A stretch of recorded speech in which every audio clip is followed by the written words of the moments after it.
we miscalculate a little bit the proportion. I'm gonna start with the head of the Christ, right? And it's circular, so I'm gonna draw a circle.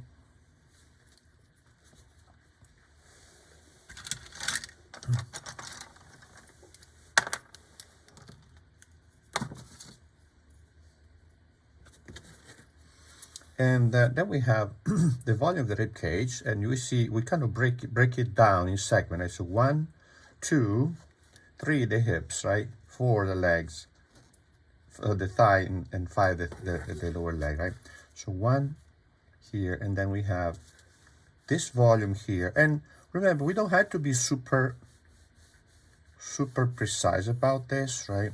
Just pay attention to the proportion, and what we block down are estimation of the volume, right? But see, in this case, which meaning this can be always edited later on, right? Because they are just tentative, they are as quick estimation.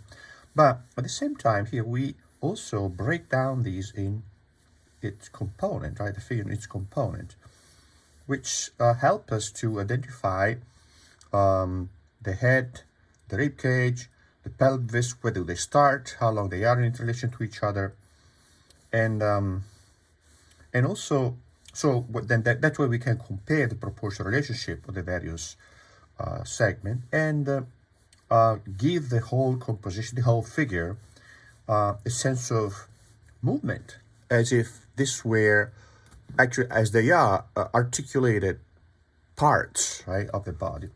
So now, slightly distorted, right? Lower leg, right?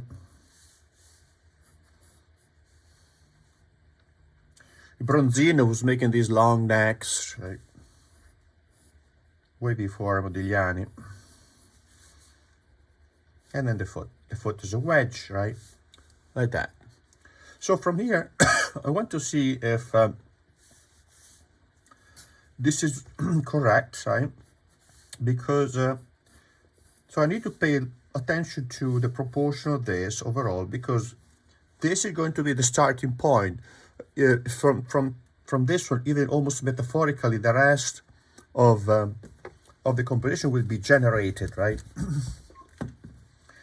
So here and here, I need to move the head, right? Because this head is now, see that, in line with the this margin of the rib cage, so it's tilted forward, right? See, this is what I was saying before. We kind of review the proportion, the measurement, right? You see, okay, that looks better, right? This arm here, I'm gonna block in the joint of the shoulder. It's at the level of the chin. See that here?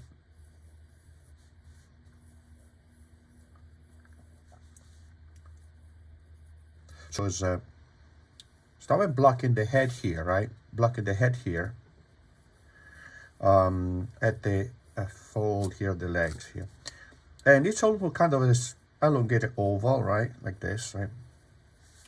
And then we have, look at this, right? This folding here. So that's the rib cage right here. And this is the end of the rib cage, and this is the top. So it was saying that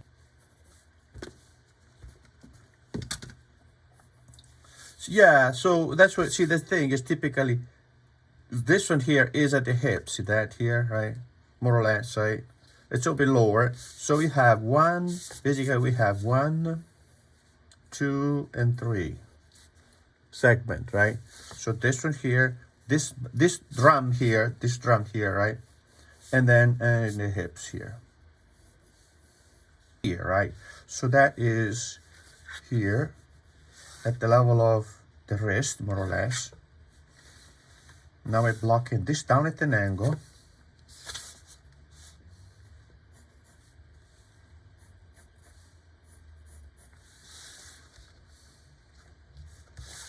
About here, right? So you have to remember that this head is above here. Do another triangulation, or It's not even triangulation. How do you say when you use 2 points, not 3? Biangulation? This is... Huh? It's you know, it's just it's like this one. See here, navigation, right? Yeah. Longitude and latitude. You're right.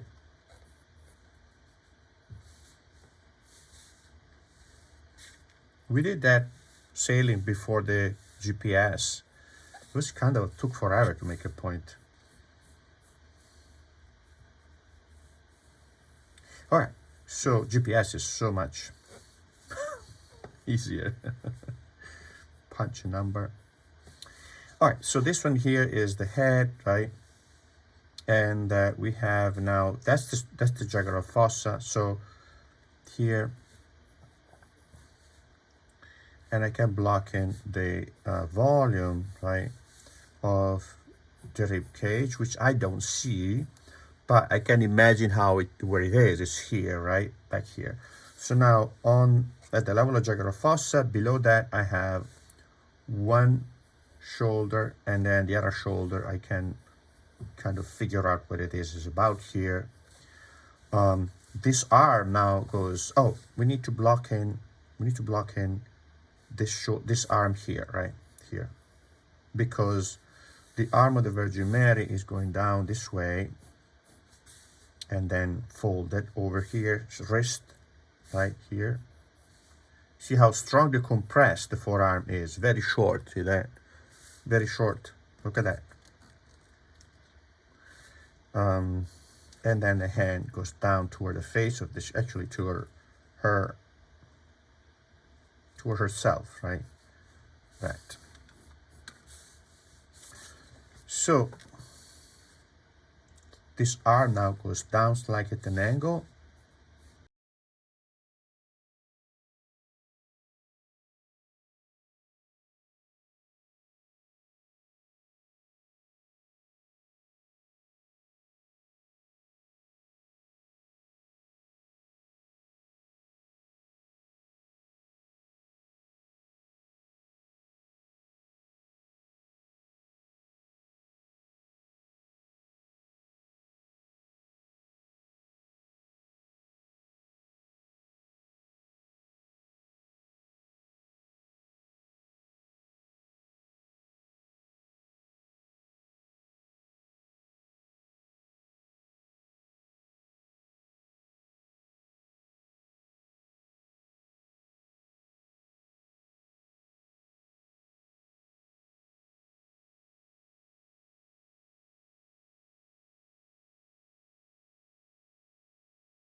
Mostly was the park buildings and stuff like that, but also houses of people that you know, were in the path of the shadow of the flow, volcanic flow.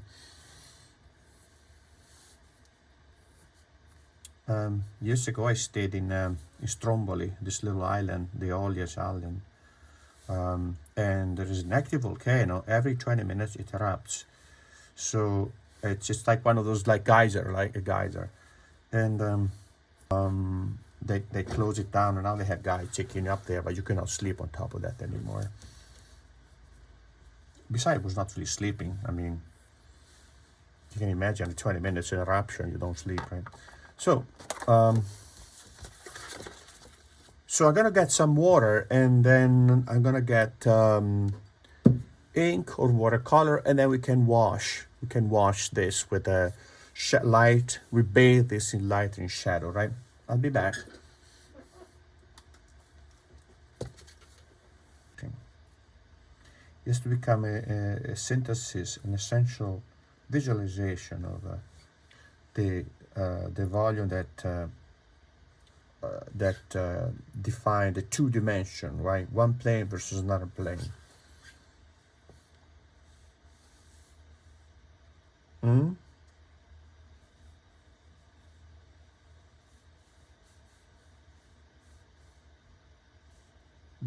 sorry, from memory that you did is San Diego, you said. That's nice. That's nice.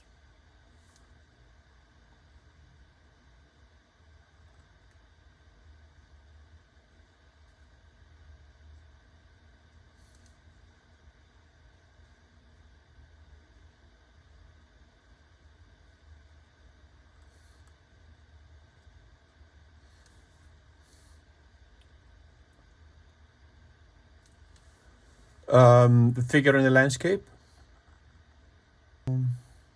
here.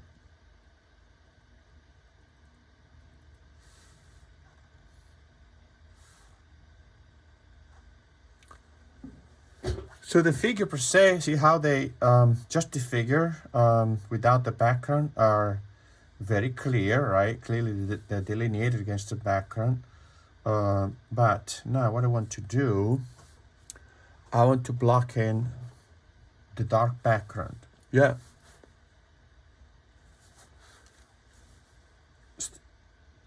Then I'm gonna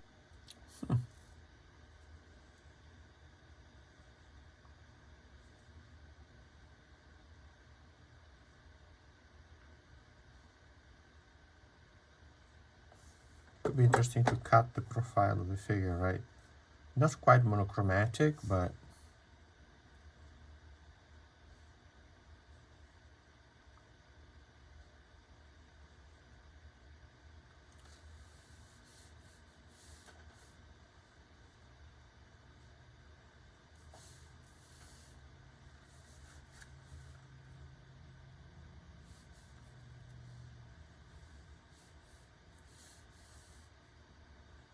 so Laura, you're using watercolor, ink?